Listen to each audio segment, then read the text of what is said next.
Yan. Binigay lang sa kanya yun. Scottish White. Tapos pinalahian niya sa kanyang Persian cat. Yun ang anak. Yung nandyan? Oo, yun nandyan. Minsan punta natin.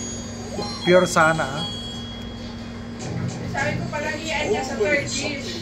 Kasi wala pa. Kung ano maging itsura. Kung ano.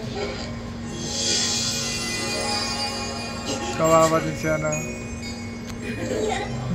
Marami kayang deli yan. Ewan ko. Wala na ba silang pagkain? Bumili ako doon. Kumain nga, kaya nga nakapadeli yan eh. Nilagyan ko na. Ngayon? Oo. So kumain na. Sinagit.